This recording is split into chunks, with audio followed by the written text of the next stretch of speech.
love and betrayal, greed and murder.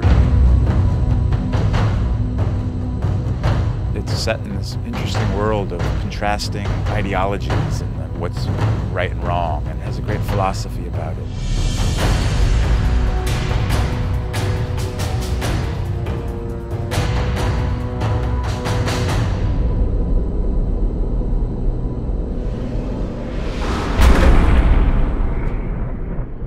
Game of Thrones is about power struggles in a fantasy kingdom called Westeros, and it's about a struggle for the Iron Throne, which is the seat of power in this kingdom. There's a war coming, Ned.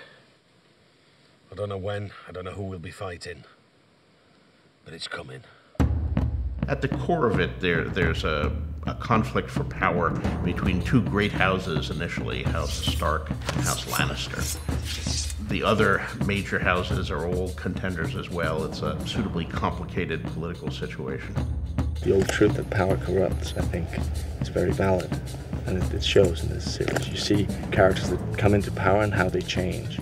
In a way, it's about how people forget to see the bigger picture. There's a common threat that everybody kind of ignores because they're too busy pursuing their own interests. And meanwhile, outside the Seven Kingdoms, two great threats are rising, one across the sea in the exiled Targaryen siblings, and another one far to the north, beyond the Wall, which is the boundary of the Seven Kingdoms, in lands of perpetual ice and cold, where a supernatural threat is stirring. It's very different from anything that's been done. I can't think of another fantasy which is as dark as this one is, which is as gritty and as real. Every single character is incredibly complex. You think you know them, you think you've got them pegged as what they seemingly are, but they really aren't. Is there someone in your service whom you trust completely? Yes. The wiser answer was no, my lord.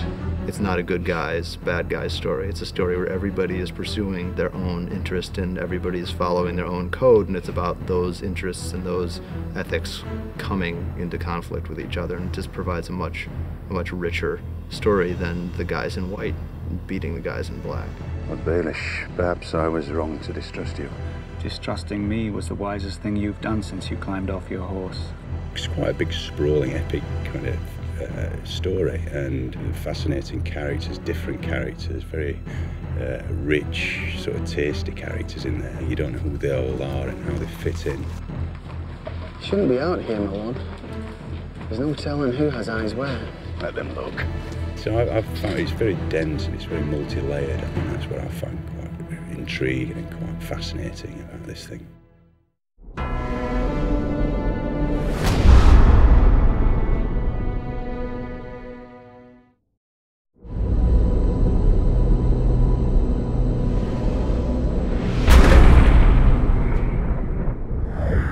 Ned Stark is the center of the series.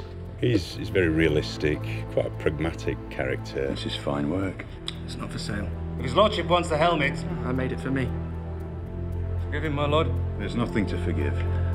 He's principled, he has values, and above all, he's very loyal, you know, and that's something that he demonstrates on many occasions. You helped me win the Iron Throne, now help me keep the thing.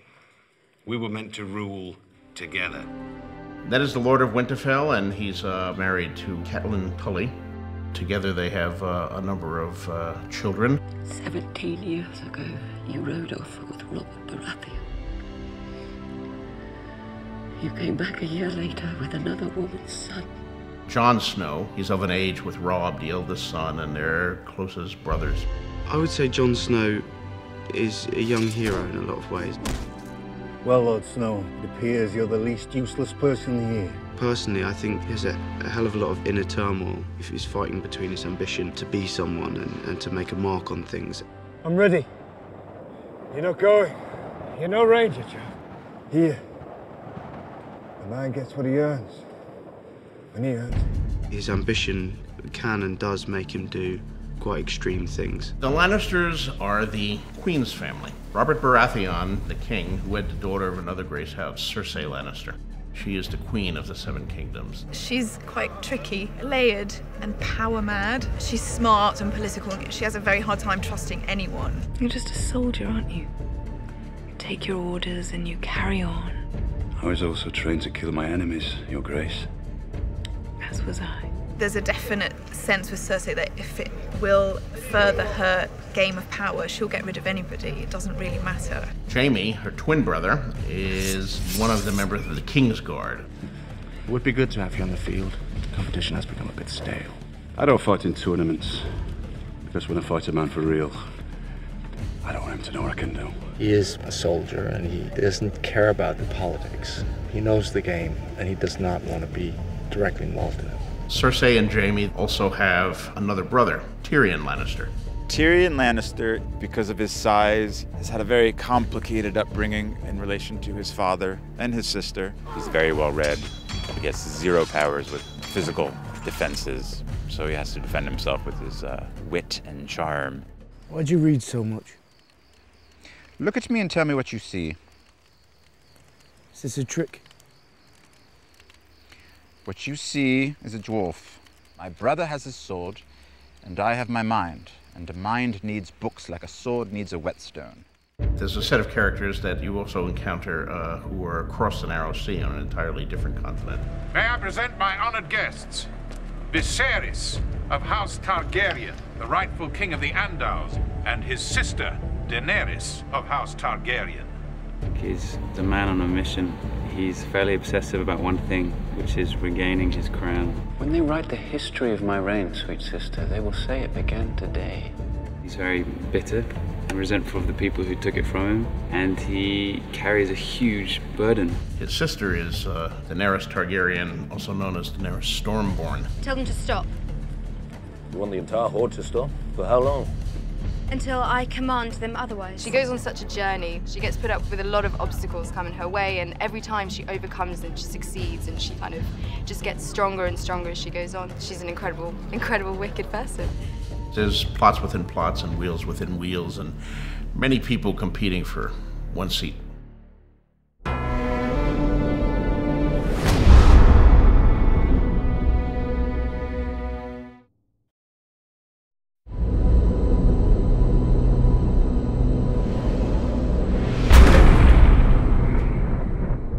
Going into this, it's always been something very important to us, that things never look fake. For us, it's more about creating this world and making it an authentic and believable world, but it's not our world. We were lucky enough to have the help of a tremendously gifted art department. I'm responsible for the look of the show, from the kind of the floor to the sky. I'm working out what the CGI is going to be, the whole look of it from there downwards, so that we have a complete look to the series. You've got to create a world from scratch that feels like you're in a different time, a different place. So it's creating different environments that work, that feel real, but don't feel like, you know, either contemporary or known periods. That's the main thing. The biggest challenges have been, I guess, the scale of the event. We've created very high standards for ourselves. It's a lot of bits to this, and it just has been a lot of stuff to pull together. Gemma Jackson really ranged far and wide to find the artistic resources and the stylistic resources to give us a world we haven't seen before. There's an Arctic wasteland, which is very far north, and you go all the way to a more desert wilderness and everything in between. Our brief was to try to combine interesting visual elements from a lot of different societies and periods. So we spent a lot of time researching medieval Europe. We looked at Oriental influences, we looked at Asian influences, we looked at the subcontinent, we looked at African influences. We tried to find references from a lot of different civilizations in different times and combine them. You try and create a world that's based in real physics, even if it's fantasy. There has to be a reality to it, or it will just look like a set. So you're always trying to think, right, how would these people live? What would they need? Why would they put things where they do? How would it be? I think the approach we want to take is that, yes, it is fantasy, but it's very grounded in reality. And I think we want to make it as real as possible. And that's the same approach we're taking with absolutely everything. And I think as the series goes on, you'll see the great difference between the 4 worlds in which the series inhabits. So it's very important that it have a completely different look, and that the light be different, and the topography.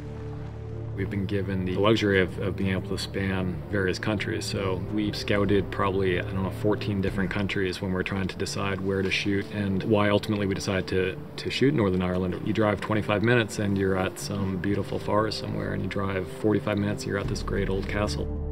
It's a huge scale. Shooting simultaneously in 2 different countries as Malta and Ireland is a challenge, but it's great fun. We love it. It's one of the fun things about this show is that we get to make it up. We're not hewing to any particular historical period, absolutely. This is a fantasy series, and that gives us a lot of freedom, and that's part of the fun of it. Fantasy is always bigger. I mean, fantasy is larger and more colorful and more exciting, I think, than history. So you take your inspiration from something in history, you make it much bigger and perhaps more dramatic. It's just the best story. It's fascinating, and there's so many twists and turns, and when you think you've got it figured, it completely changes its mind, and you follow it and you get excited by it. There's real emotion and there's real relationships that you can understand and relate to, and it's just brilliant. It's a wonderful story. This interesting combination of a very real world with an overlay of fantasy is a pretty intriguing combination, and I think it's something that you see nowhere else on television currently.